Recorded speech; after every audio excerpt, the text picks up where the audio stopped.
헌법재판소가 윤 대통령 탄핵 심판을 이번 주 중 선고할 수 있을지 아니면 다음 주로 넘기게 될지 그 분수령이 오늘이 될 것으로 보입니다. 네, 전국 상황 두 분과 짚어봅니다. 장성호 전 건국대 행정대학원장, 차재환 부산 가톨릭대 특임교수와 함께합니다. 어서 오세요. 네, 안녕하세요. 저희가 매번 질문을 드립니다. 저 언제까지 질문을 드려야 될지도 모르겠는데 이제 일단 금요일 날 선고가 내려지려면은 오늘까지는 기일이 공지가 돼야 되잖아요. 그렇죠. 오늘 내려질까요? 글쎄요. 뭐 여러 가지 전망이 엇갈리고 있는데 분명한 부분은 오늘 이번 주를 넘기게 될 경우는 국가적 혼란이 커질 수밖에 없다는 점은 분명한 것 같습니다. 바로 이 때문에 헌법재판소의 이번 윤 대통령의 탄핵 심판의 그 결론 자체가 연기되는 부분에 대한 비판이 상당히 거세질 수밖에 없다는 측면이 분명한 것 같고요. 바로 그 때문에 오늘 아마 이 헌법재판관들 입장에서는 아마 오늘도 평일을 여는 걸로 알고 있습니다만 아마 상당한 수기 끝에 저는 뭐 조심스럽게 관측하는 겁니다만은 오늘쯤은 아마 이 선고일에 대한 고지를 하지 않을까라는 기대를 갖고 있습니다. 네, 오늘쯤은 고지가 될 것이다.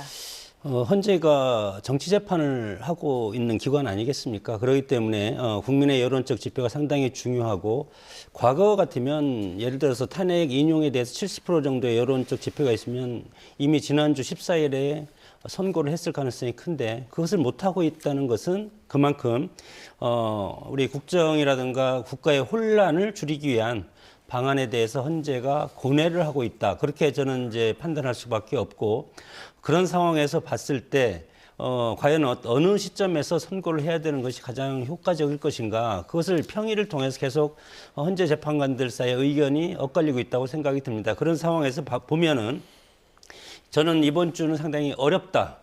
그렇게 되면 언제가 될 것인가.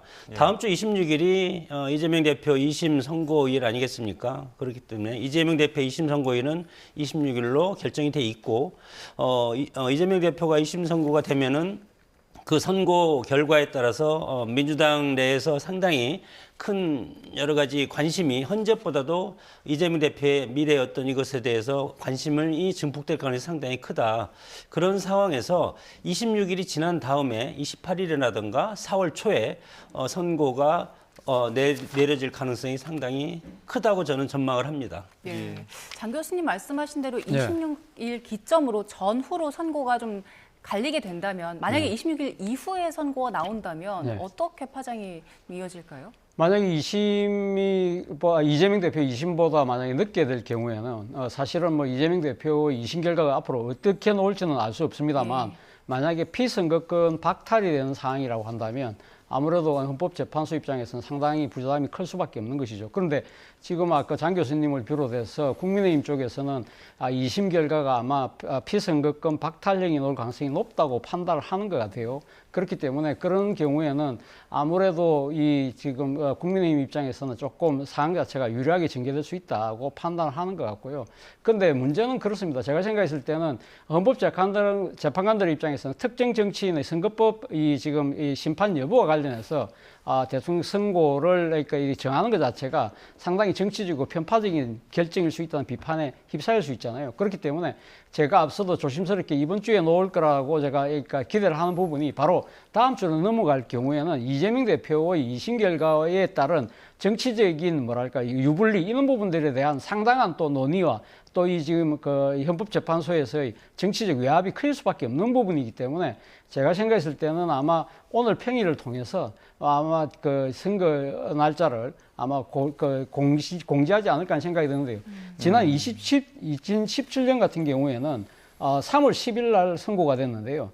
3월 8일 날 오후 5시에 선고일자가 공고가 됐거든요. 그렇다고 한다면 오늘 평일을 이제 하게 되면 아마 끝나는 그 시점 되면 아마 이 선고 날짜를 정확하게 알 수 있지 않을까 생각이 듭니다. 오후쯤엔 나올 수 있을까라는 예측을 해주셨는데 워낙 이렇게 철저한 보안 속의 그 평의가 이루어지다 보니까 여러 가지 좀 예측들도 나오고 있습니다.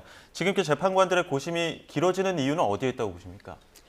뭐 내부적으로는 여러 가지 부담되는 거 지금 윤석열 대통령의 이 파면 여부에 대해서 상당히 정치적인 부담이 되는 것이 광장에서 상당히 지금 보수와 진보 세력이 격돌하고 있지 않습니까? 그렇기 때문에 이것에 대해서 과연 어떻게 하는 쪽이 헌재 입장에서는 인용을 하든 기각을 하든 각하를 하든 상당히 정치적인 부담을 가질 수밖에 없지만 예. 그럼에도 불구하고 헌법을 수호하는 기관이기 때문에 양심에 따라서 선고를 해야 되는 그런 입장에 있고 이것을 더 늦출 경우에는 광장에서 양쪽에서 진행해서 지금 단식이 계속 진행되고 있지 않습니까? 그런 상황이기 때문에 이것을 조속히 끝내야 되는데 그럼에도 불구하고 예를 들어서 뭐 4대4, 5대3, 6대2 이런 식으로 소수 의견이 있다고 했을 때 그 비판 또한 감당하기가 어렵다. 그런 차원에서 보면은 헌재 입장에서는 지난번에 어떤 우리 탄핵 기각 사유에서 봤을 때는 8대0 전원일치로 지금 하고 있지 않습니까? 그러니까 기각이든 각하든 아니면 인용이든 헌재의 부담을 조금이라도 줄여서 헌재의 이름으로 8대0으로 기각이나 각하나 인용 그런 것을 결정을 하는 것이 헌재 입장에서도 기관 입장에서 상당히 유리하다 그렇게 판단을 하는 거기 때문에 이 지금 평의 과정이 그런 것을 도출하는 그런 과정이라고 생각이 들고 예. 아직까지 뭐 전원일치 판정에 대한 합의가 이루어지지 않기 때문에 이것이 길어지고 있다고 봅니다.